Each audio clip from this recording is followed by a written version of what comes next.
Long-serving retired Catholic Archbishop Ndingi Mwana Nzeki is dead. Ndingi passed on at the clergy house in Nairobi on Monday night. Ndingi retired on October the 6th, 2007, on attaining the age of 75 years. So now this is it. The Catholic fraternity is in mourning after the announcement of the death of His Grace Archbishop Emeritus Raphael Ndingi Mwana Nzeki.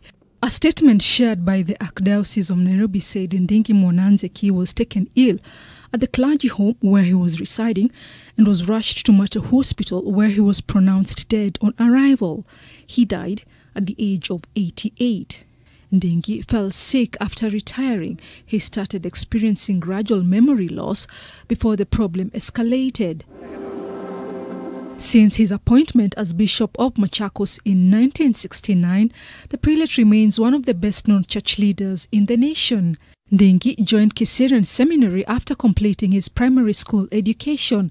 He was ordained as a priest in 1961 and served as an assistant priest in Makadara, Nairobi. He was ordained as a bishop in 1969 and served in that capacity in the Diocese of Machakos and Nakuru before being appointed as Archbishop of Nairobi in 1996 as an assistant to the then Cardinal Maurice Michael Otunga. He succeeded Cardinal Otunga on April 21st, 1997 as the Archbishop of Nairobi. During his tenure as Bishop of Machakos and Nakuru and as Archbishop of Nairobi, he invested heavily in education, not only of his priests, but he sought resources and opportunities for many people to further their training in various professions. He retired on October 6, 2007, after attaining the age of 75 years.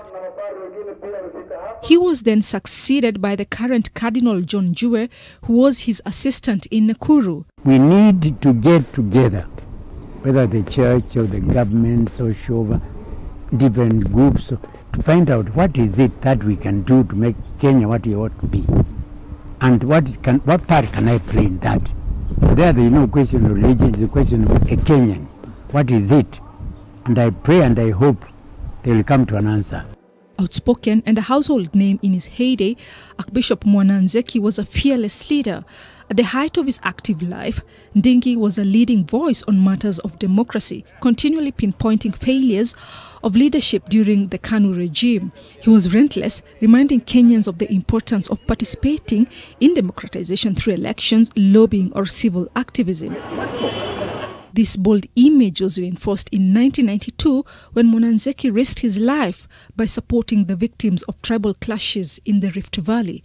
There was a repeat of ethnic hatred in the country 5 years later. I was aware of what was happening.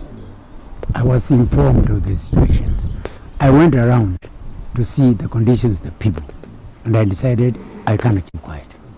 I must know the problem we are facing, and as government to help us. In August 2019, the retired Archbishop celebrated 50 years since his ordination. Following the announcement of the death of Mwana Nzeki, President Uhuru Kenyatta sent a message of condolences to the family, describing him as a loving and outstanding man of God whose servant leadership will be missed by Kenyans. ODM leader Raila Odinga said the retired Archbishop was one of the brightest lights to have graced the nation. Kenyans knew they could always count on him to stand and speak out for truth and justice, whatever the threat that posed to his life.